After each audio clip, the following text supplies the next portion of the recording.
तो राम मंदिर केस को लेकर के सुप्रीम कोर्ट में अगली तारीख के पहले दरअसल अब सारी नजरें हैं प्रयागराज में, क्योंकि आस्था के इस नगरी में लगेगा कुंभ और इस कुंभ में अब धर्म संसद पे चर्चा होगी। तो साध्वी जी, ये जो साधु संतों की नाराजगी है, इसको कैसे जवाब देगी बीजेपी, कैसे झेलेगी नाराजगी? देखिए, झेलने का मैटर नहीं है, स्वाभाविक है साधु संतों की नाराजगी, क्योंकि इस देश के अंदर एक मंदिर का सवाल नहीं है, जन्मस्थान का सवाल है। और आपने देखा होगा माननीय प्रधानमंत्री जी ने उस दिन जो इंटरव्यू दिया उसमें उन्होंने कहा है कि कोर्ट इस पे जल्दी जल्दी फैसला करे और जो वकील हैं अपना अपना पक्ष रखने वाले वो भी वहाँ उपस्थित होकर के उस पर बहस करें, क्योंकि रामलला जहाँ जन्मे थे वहाँ सबूत हैं और कोर्ट सबूत के आधार पर चलता है। मुझे लग रहा है कि लेकिन आज उस कोर्ट में अगली तारीख लग गई है, अब तो 10 तारीख को होगी सुनवाई। देखिए, कोर्ट पर हम टीका टिप्पणी नहीं कर सकते, लेकिन उम्मीद करते हैं कि जल्दी सुनवाई होगी।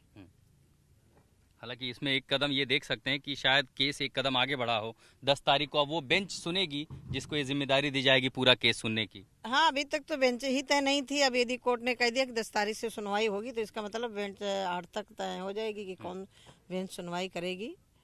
मैं इतने कह सकती हूँ कि देश के अंदर इसका समाधान जल्दी होना चाहिए। दरअसल राम को लेकर के आस्था और राम मंदिर का जो विषय है वो आस्था का है। अब आस्था में कानूनी दंगल चाहे जो भी हो, नजर इसलिए है क्योंकि अगले 100 दिनों के भीतर ही सबसे बड़ा राजनीतिक दंगल होगा। 13 में धर्म संसद हुई, नरेंद्र मोदी को आशीर्वाद मिला। अब 19 के पहले एक और धर्म संसद है 31 तारीख को। देखिए, धर्म संसद आज नहीं बहुत दिनों से होती रही और धर्म संसद में संत अपने अपने फैसला अपने अपने विचार रखते हैं।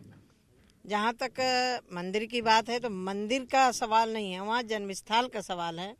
रामलला वहाँ जन्मे हैं, तो मुझे लग रहा है कि खुदाई हुई थी और ये तत्कालीन सरकार ने, जो केंद्र की सरकार थी, उसने भी ये कहा था कि यदि सबूत के आधार पर वहाँ मिलते हैं रामलला पैदा हुए थे तो हम उसका सपोर्ट करेंगे। तो आपको पता है कि वहाँ रामलला पैदा हुए थे, सबूत भी हैं, इसीलिए तो साधु महात्मा नाराज है कि हमने नरेंद्र मोदी को चुना, 5 साल बीत गए। आपने प्रधानमंत्री जी को बयान को सुना होगा, उन्होंने कोर्ट से आग्रह किया है।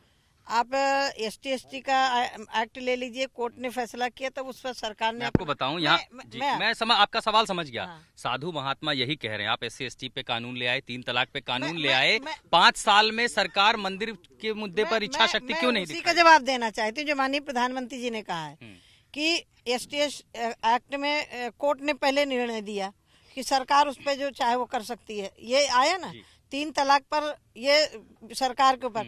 माननीय प्रधानमंत्री जी ने भी यही कहा कि कोर्ट का फैसला आए फिर उस पर हम लोग विचार करेंगे। साधु संत कह तो रहे हैं कि अगर कोर्ट के फैसले का इंतजार करना होता तो फिर हम नरेंद्र मोदी को चुन करके क्यों लेके आते?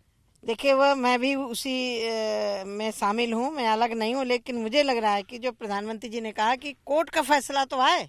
अभी कोर्ट के लिए माननीय प्रधानमंत्री जी ने कहा है, आपने सारे लोगों ने चलाया भी, आज भी वो चल रहा है। उस पर फिर सरकार के लिए, क्योंकि इस जैसे 3 तलाक वाला मैटर है, उसमें सरकार के लिए कह दिया कोर्ट ने कि सरकार चाहे तो कुछ। और इसीलिए उन्होंने कहा कि तब तक हम अध्यादेश नहीं लाएंगे जब तक सुप्रीम कोर्ट फैसला नहीं देता। तो कोर्ट का तो इंतजार करना पड़ेगा, कोर्ट क्या फैसला देता है। तो धर्म संसद में क्या आप साधु महात्माओं को ये समझाने में कामयाब होंगी कि कोर्ट के फैसले का इंतजार कीजिए? 10 तारीख का तो इंतजार करिए ना, वो तो धर्म संसद होनी है 30 और 31 में।